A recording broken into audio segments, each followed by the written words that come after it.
Hey guys, welcome back to Generic Fun 95, and tonight I'm going to be reading you the Polar Express book. Now, before we get started, I want to tell you something for a follow-up. I've been reading this book lately, and I have to bring it back by Saturday, the 23rd, which explains the lack of uploads I've been doing, but don't worry, I'm still gonna make videos. I just got into reading lately, and I'm almost done with this book. See, I'm almost done with this book. It's at the very end. I still have to finish it before I send it back in a couple days. And also, I've been busy with some Christmas stuff lately. Unfortunately, my roommates refused to put up. Actually, I'm going to be going to my mom's house for Christmas this year, because my roommates never usually put up a tree. So, yeah, I've been very busy lately, and I just got back from a library event, actually. We were doing some cake decorating things on parchment paper. We kept recycling it and kept putting it back in, which is not really safe to eat. But a few of them were eating the icing. It was buttercream icing. Alright. About the Polar Express, some of you younger viewers thought there wasn't a book to it and just the movie, but wrong. There is a book to the Polar Express. That was before the movie came out, actually. Now, our grandma, me and my sister's grandma, she gave us this book and used to read it to us.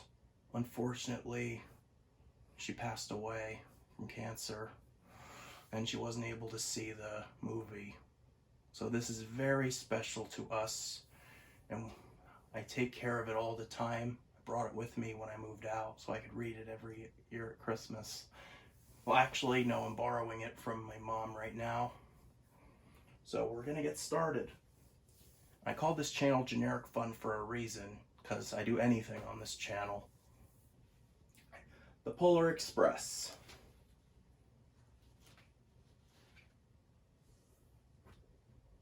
Oh, it's mysterious. And also, the book is by Chris Van Allsburg. So I give credit to him, and no copyright infringement intended for this. Alright. Well, we already know what it's about. The Polar Express. It's also my favorite Christmas movie. And there's a wolf running. And illustrated by him. He's a good drawer, too. To Karen. I don't know who Karen is. Maybe his wife? Alright, here we go. On Christmas Eve, many years ago, I lay quietly in my bed. I did not rustle the sheets. I breathed slowly and silently. I was listening for a sound a friend had told me I'd never hear. The ringing bells of Santa's sleigh. There is no Santa, my friend had insisted, but I knew he was wrong. Late that night, I did hear sounds, though not of ringing bells. From outside came by sounds of hissing steam and squealing metal. I looked through my window and saw a train standing perfectly still in front of my house. And here's the picture. There's the little boy sitting, staring out the window. Looks exactly like the movie, which is cool. I think the whole thing was based off of the book. It was wrapped in an apron of steam. Snowflakes fell lightly around it. The conductor stood at the open door of one of the cars. He took a large pocket watch from his vest, then looked up at my window. I put on my slippers and robe. I tiptoed downstairs and out the door. "All aboard!" the conductor cried out. I ran up to him. "Well," he said, "are you coming?" "Where?" I asked. "Why, to the North Pole, of course," was his answer. "This is the Polar Express." I took his outstretched hand and he pulled me aboard. Here goes the train. He's climbing on. The train was filled with other children, all in their pajamas and nightgowns. We sang Christmas carols and ate candies with nougat centers as white as snow. We drank hot cocoa as thick and rich as melted chocolate bars. I could really go for some hot chocolate like that right now. Outside, the lights of towns and villages flickered in the distance as the Polar Express raced northward.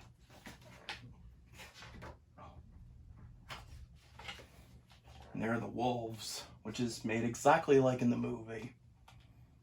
Soon there were no more lights to be seen. We traveled through cold, dark forests where lean wolves roamed and white-tailed rabbits hid from our train as it thundered through the quiet wilderness. It's very beautiful.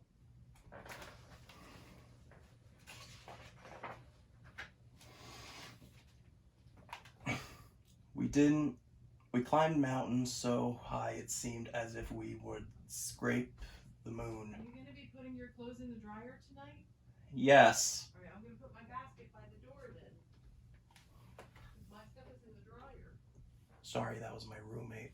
I thought I was going to get it in the morning. Let's start over on this page. We climbed mountains so high it seemed as if we would scrape the moon, but the Polar Express never slowed down. Faster and faster we ran along, rolling over peaks and through valleys like a car on a roller coaster. Because you remember the roller coaster ride? That probably happened in this book too. Except the context is a bit different. The mountains turned into hills. The hills... I'm sorry, but I need my glasses. I can't read it so well from here. Okay. The mountains turned into hills, the hills to snow-covered plains. We crossed a barren desert of ice. The great polar ice cap. Lights appeared in the distance. They looked like the lights of a strange ocean liner sailing on a frozen sea. There, said the conductor, is the North Pole. Now, what I don't like about this is that this is an industrial-looking factory. See the smokestacks? Santa's workshop should not look like that. That is just sad, making it look like that. But there's the Polar Express on the frozen sea. North Pole. It was a huge city standing alone at the top of the world, filled with factories where every Christmas toy was made.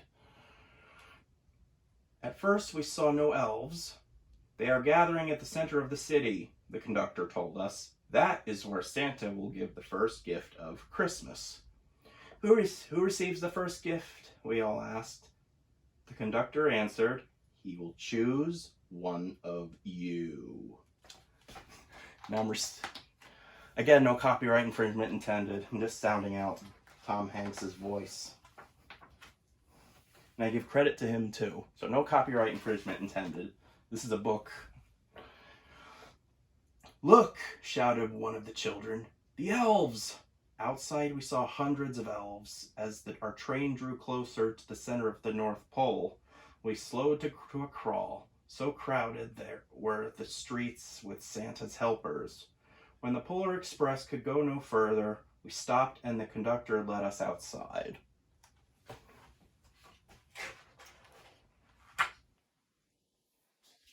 And there's Santa right there.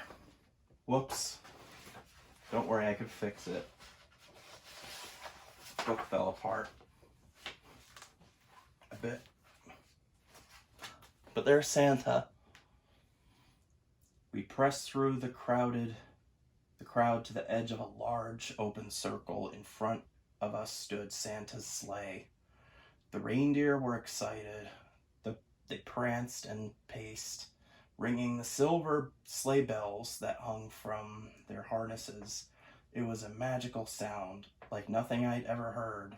Across the circle, the elves moved apart and Santa Claus appeared. The elves cheered wildly. He marched over to us and pointing to me, said, "Let's have this young fellow right here." He jumped into his sleigh. The conductor handed me up. I sat on Santa's knee and he asked, "Now, what would you like for Christmas?"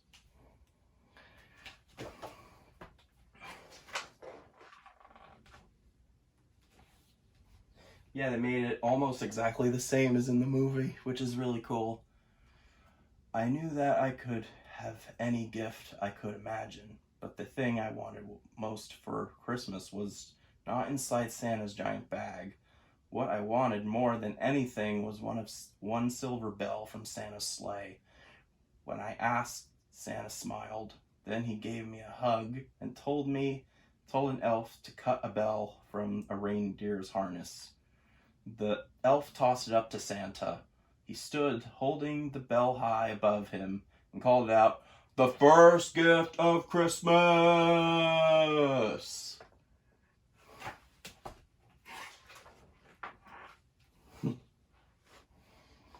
A clock struck midnight as the elves roared their approval. Santa handed the bell to me, and I put it in my bathrobe pocket.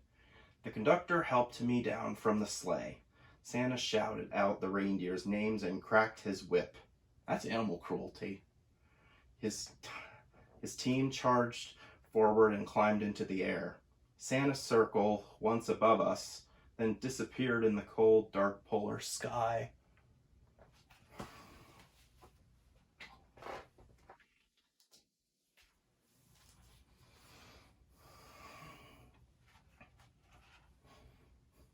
As soon as we were back inside the Polar Express, the other children asked to see the bell. I reached into my pocket, but the only thing I felt was a hole.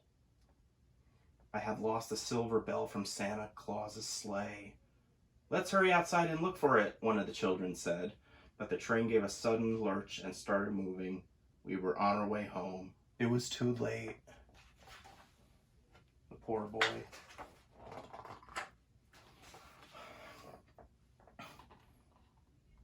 It broke my heart to lose the bell. When the train reached my house, I sadly left the other children. I stood at my doorway and waved goodbye. The conductor said something from the moving train, but I couldn't hear him. "What?" I yelled out. He cupped his hands around his mouth. "Merry Christmas!" he shouted. The Polar Express let out a loud blast from its whistle and sped away.